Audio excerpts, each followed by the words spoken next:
زندگی آخر رلا ہی دیتی ہے، پھر چاہے ہم اپنے ماں باپ کے کتنے ہی لاڈلے کیوں نہ ہوں۔ وسیم بھائی، یہ کوٹ ہے اشفاق احمد صاحب کا میرے سامنے، تو یہیں سے آغاز کرتے ہیں آج کی بات کا کہ ڈو یو تھنک کہ زندگی واقعی اتنی مشکل ہے؟ بالکل، اصل میں دنیا کی سب سے جو غیر یقینی چیز ہے نا وہ زندگی ہے، اور سب سے یقینی چیز موت ہے۔ تو زندگی میں نا وہ ارادے ٹوٹتے ہیں اور آہستہ آہستہ غم آتے ہیں، اور آپ کو پتہ چلتا ہے کہ ٹھہرنا مشکل ہی ہے، لیکن جو اللہ کے ساتھ رجوع کر لیتے ہیں ان کو یہ بات سمجھ لگتی ہے کہ جانا تو ہم نے ہے، لیکن جانے سے پہلے کچھ کام تو کرنے ہیں نا۔ تو وہ جو کام میں مصروف عمل، ابھی ہم بات کر رہے تھے کہ جو اللہ کے کام کر رہا ہے، جو مصروف ہے، تو پھر وہ ان چیزوں کو اپنے اوپر، اس غم کو اپنے اوپر حاوی نہیں ہونے دیتا۔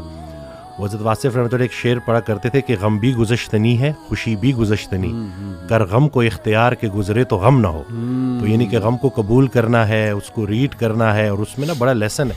صحیح بات۔ تو یہ اللہ تعالیٰ ہماری برداشت، سب سے بڑی قوت برداشت ہے۔ بالکل صحیح۔ تو ہماری یہ برداشت بڑھانے کے لیے اللہ تعالیٰ غم بھیجتا ہے، صحیح، اور آہستہ آہستہ صبر کے ذریعے، نماز کے ذریعے انسان جو ہے نا اس مشکل سے نکل آتا ہے، کیونکہ اللہ کا وعدہ ہے کہ ہر سختی کے ساتھ آسانی ہے۔ تو سختی کے بعد آسانی ہے، اور اکثر لوگ جو نا امید ہو جاتے ہیں نا، تو اللہ کی رحمت سے نا امید ہونا اصل میں اپنے مستقبل سے نا امید ہونا ہے۔ تو جب آپ اللہ سے پر امید رہتے ہو، ہوپ فل رہتے ہو، تو پھر وہ دن خیر سے گزر جاتے ہیں۔ کیا بات۔ وسیم بھائی، اگر ہم دنیا پہ نظر دوڑائیں، ایسے غم ہیں نا، یعنی لوگوں کی جب سٹوریز سنتے ہیں، اور اوور آل ورلڈ میں دیکھ لیں آپ، اور جو ہسٹری میں پاسٹ میں ہوا ہے، مطلب ایسے غم آپ کو نظر آئیں گے نا کہ انسان رو پڑتا ہے کہ یار واقعی دنیا میں بڑا غم ہے۔ لیکن اگر ہم یہیں پہ رک جائیں نا کہ بس دنیا میں بڑا غم ہے، زندگی بہت مشکل ہے، تو پھر تو ہوپ لیسنس ہے، پھر تو جو ہے نا وہ ایک ڈارکنیس ہے، ایک اندھیرا ہے۔ دیٹس وائی آئی سے ٹو پیپل کہ دیکھو جو ایتھیزم ہے وہ یہیں پہ رک جاتا ہے۔ بالکل، وہ کہتا ہے کہ بس we are all here and we are doomed, اور بس ٹھیک ہے، سفرنگ بھی ہے، کیوس بھی ہے، ڈارکنیس بھی ہے، اب کیا کر سکتے ہیں۔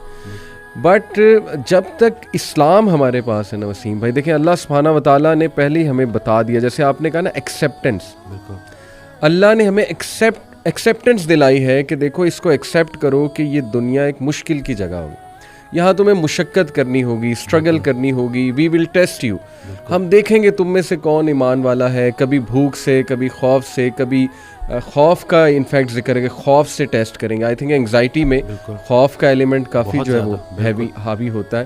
پھر لاس آف لائف سے تمہیں ٹیسٹ کریں گے، لاس آف فروٹ سے تمہیں ٹیسٹ کریں گے، لیکن وبشر الصابرین۔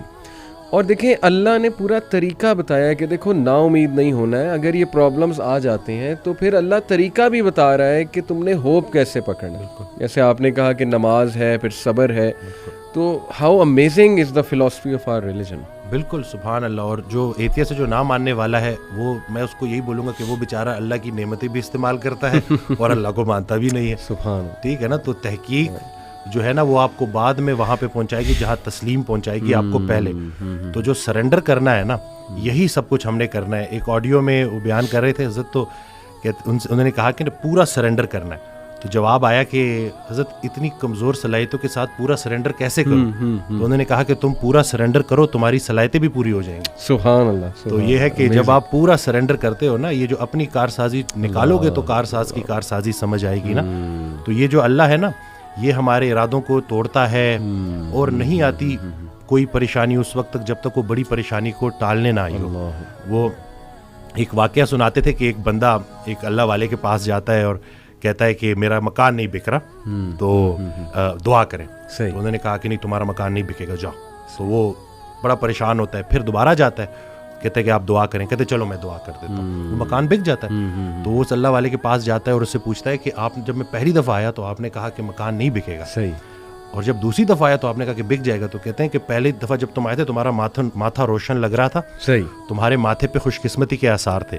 سبحان۔ دوسری دفعہ جب تم آئے تو تمہارے ماتھے سے بدقسمتی کے آثار آ رہے تھے، کیونکہ بڑا بدقسمت ہے وہ انسان جس کی زندگی میں اس کا گھر بک جائے۔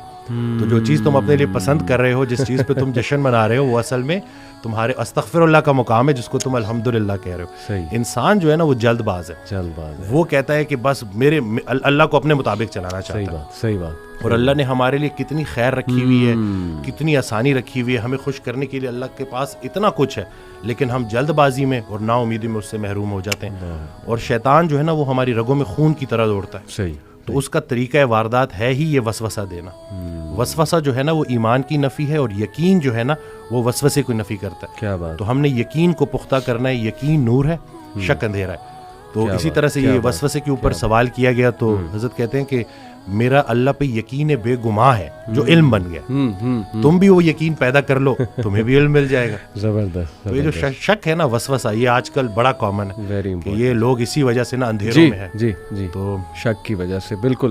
اچھا, یہ آپ نے جو بات کی نا کہ انسان جلد باز ہے, اس میں مجھے قرآن کی ایک آیت بھی یاد ہے. اللہ سبحانہ و تعالیٰ نے انسان کی نیچر بتائی ہے. سورہ معارج میں اللہ سبحانہ و تعالیٰ کہتے ہیں کہ بے شک ہم نے انسان کو نگرڈلی اور اینکشیس پیدا کیا. بالکل جلد باز ہے. جب خیر آتی ہے تو آپے سے باہر ہو جاتا ہے, اور جب کوئی ڈیفیکلٹی آتی ہے تب پینک ہو جاتا ہے. الا المصلین ایکسیپٹ دوز ہو آفر. یعنی اللہ نے سلوشن بھی ساتھ بتا دیا کہ نہیں, نماز تمہاری ان چیزوں کو چیک کرے گی. سجدہ کرو اللہ کے آگے, اور وہی آپ کی علی بات ہے کہ یقین. اور میں تو سمجھتا ہوں وسیم بھائی کہ ہماری زندگی میں جتنے بھی مسائل آتے ہیں نا وہ اللہ کی ذات پہ یقین دلانے کے لیے تو آتے ہیں کہ دیکھیں ہمارے ہاتھ میں تو ہے ہی کچھ نہیں. انسان پہ کبھی کبھی ایسا کوئی پرابلم آ جاتا ہے اس نے ایکسپیکٹ بھی نہیں کیا ہوتا. دس از ویئر, جیسے حضرت علی صلی اللہ عنہ نے کہا تھا نا کہ میں نے تو اپنے ارادوں کے ٹوٹنے سے اپنے رب کو پہچانا. تو اگر یہ چیزیں ہوتی نا وسیم بھائی, تو کیسے ہم اللہ سبحانہ و تعالیٰ کو پہچانتے, اللہ کی پاور کا ہمیں کیسے احساس ہوتا. بالکل. اشفاق احمد صاحب کی بات سے آپ نے سٹارٹ کیا تھا تو مجھے ایک واقعہ یاد آ گیا کہ ایک شخص ان کے پاس گیا اور کہا کہ اشفاق صاحب کوئی زندگی آسان کرنے کی ٹپ دے دیں. تو انہوں نے کہا میں تمہیں موت آسان کرنے کی ٹپ نہ دوں. تو کہتے ہیں چلے وہی دے دیں. کہتے ہیں اگر تم اپنی موت آسان کرنا چاہتے ہو تو جاؤ کسی کی زندگی آسان کر دو. اللہ. تو جو اللہ کا کام کرنے والے ہوتے ہیں وہ گلہ نہیں کرتے, وہ شکر کرتے ہیں اور لوگوں کے کام آتے ہیں. وہ سارے کام جو ہے نا وہ اللہ پہ نہیں ڈالنے, اللہ کے بہت سارے کام ہیں جو ہم نے کرنے ہیں. اور دوسرا یہ کہ خواہشات, یہ جو دنیاوی خواہشات ہیں, یہ جو فانی چیزوں کی محبت ہے, آپ کو جیتے جی فانی کر دیتی ہیں. اور یہ جتنا کچھ بھی ہے نا وہ ایک شعر ہے کہ تیرے سوا کروں پسند کیا تیری کائنات میں, دونوں جہاں کی نعمتیں قیمت بندگی نہیں. تو اللہ جو ہے نا اس کو ہم نے کسی چیز کسی لالچ سے ہٹ کے صرف اللہ کیونکہ عبادت کے لائق ہے اور اللہ خالق ہے, اور ہم نے اپنے حالات کو نہیں دیکھنا, بس ہم نے ماننا ہے. امیر انسان اگر اللہ سے دور ہے تو امیری اس کے لیے آزمائش ہے, غریب انسان اگر اللہ سے دور ہے تو غریبی اس کے لیے آزمائش ہے. بلکہ وہ ایک آڈیو میں ارشاد فرماتے ہیں کہ جو غریب ہے نا وہ بھی غنی ہو سکتا ہے. وہ غریب غنی ہے جس کی امیر کے مال پہ نظر نہیں ہے. تو اب وہ دیکھیں نا کہ کتنا آسان ہے ہمارے لیے نا, لیکن یہی ہے کہ اس کو پریکٹس کرنا. اور پھر یہی ہے کہ جو کامیابی کا ہم نے جو ایک معیار رکھ دیا ہے وہ صرف یہی ہے کہ بینک بیلنس اور یہی سب کچھ. تو انسان بھی بیچارہ نا بڑے بڑے گھر بناتا ہے اور سوتا اسی ایک چھوٹی سی تنگ سی جگہ پہ ہے بستر پہ جتنی اس نے قبر میں سونا ہے. صحیح بات. اور یہ ہے کہ وہ حضرت کہتے ہیں کہ جو چیزیں تم نے اپنے مرنے کے بعد ویسی چھوڑ جانی اس کو اپنی زندگی میں کیوں نہ چھوڑ دو. ایک اور جگہ کہتے ہیں کہ جن کو تم نے اپنے مرنے کا غم دے کے جانا ہے ان کو اپنی زندگی میں تھوڑی خوشیاں تو دے جاؤ. تو یہ جو ہے نا عمل مصروف عمل ہونا ہے اور ارد گرد کے لوگوں کے کام آنا ہے. جی, اٹ سمز اٹ آل اپ. ماشاءاللہ.